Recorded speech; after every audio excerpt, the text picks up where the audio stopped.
Peanut Jr. sat motionless in the pocket full of seawater, his mind ringing with the things he had seen in the last loop.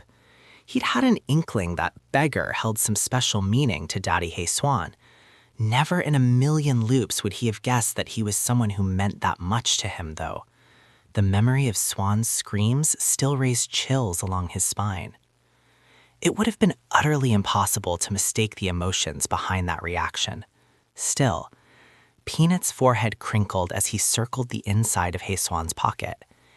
If this He Xuan meant that much to Daddy He Xuan, why did he linger so far away? He didn't know much about human relationships, but surely Daddy Xuan would be happier if he kept this He Xuan close by, right? Peanut Jr. knew he needed to do something about this. Daddy He Xuan had revealed such loneliness and pain from deep within his heart. Now that he knew about it, Peanut couldn't bear to stand by and do nothing. He needed to get them together somehow. But how? Who did he know with experience in these kinds of things? His thoughts were interrupted by the deep tones of a man's voice. From outside He Xuan's pocket, Daddy Hua Cheng was saying something to the Crown Prince. Junior topped his fin. He had personally witnessed several key points in Daddy Hua Cheng's relationship and heard about many more. Perhaps there was a thing or two he could learn about relationships from him? Peanut Jr. barely waited for He Xuan to fall asleep in the rice barrel before setting out on a fact-finding mission. Transforming into his bipedal form, he padded along the footpath in the direction Hua Cheng and Shi Lian had gone. The two of them must have run off very quickly. There was no sign of them anywhere he looked. He was just about to give up and try again in the next loop when he heard a soft scraping from a nearby stand of chestnut trees. Cocking his head in curiosity, he went to investigate. As he stepped through the hedge that lined the pathway, he found himself surrounded by an art gallery of wooden statues. Branches and wood chips littered the ground around dozens of large standing trees that had all been carved into statues like the one inside Puki Shrine. In the midst of the carvings hovered an intensely focused scimitar who was still carefully studying his work. Aiming? The scimitar's large red eye turned to look at him with a blink. In an instant, it transformed into a small boy the same size as Peanut Jr. The boy's red eyes crinkled into a smile as he recognized the bonefish. The two had often played together when Hua Cheng was at the Black Water Lair. Aiming? Peanut Jr. hurried forward excitedly. If Aiming had managed to cultivate a human form, then perhaps that meant he had escaped the time loop as well. Barely daring to breathe, Peanut started scribbling out words on a patch of bare ground. "Hi, Aiming. Do you know about the time loop too?" Aiming gazed down at the words in the dirt before transforming back into a scimitar to write a response. After completing his scrawl, he changed back into a boy, and they both stared down at the ground. Peanut Jr. ... Aiming ... The writing was utterly illegible. The two of them exchanged glances and sighed. There was no changing who a person's parents were. Peanut Jr. smoothed out the patch of dirt and tried again. "Aiming, where is Daddy Hua Cheng?" Aiming's eyes widened and his face turned pink. He glanced in the direction of the woods. Perhaps there was a hidden cabin back there somewhere. Peanut Jr. began to follow Aiming's gaze when he was abruptly stopped. The other boy blocked his way, waving his arms frantically. Peanut Jr. furrowed his brows. "What's wrong? Why don't you want me to go back there?" Aiming covered his face with his hand, failing to conceal the red that had spread all the way to his ears.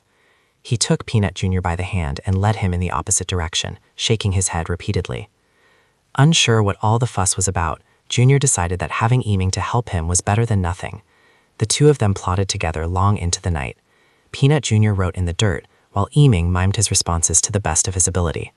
By the time the loop ended, Peanut Jr. felt like they had a solid plan.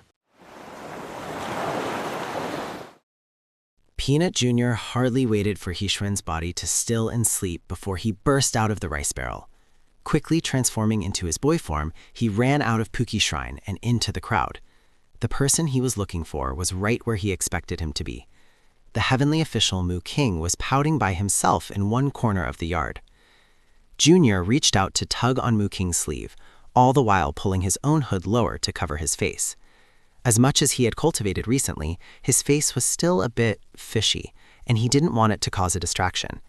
Even with a cloak covering his face, he could still feel Mu King's stare boring into the back of his head.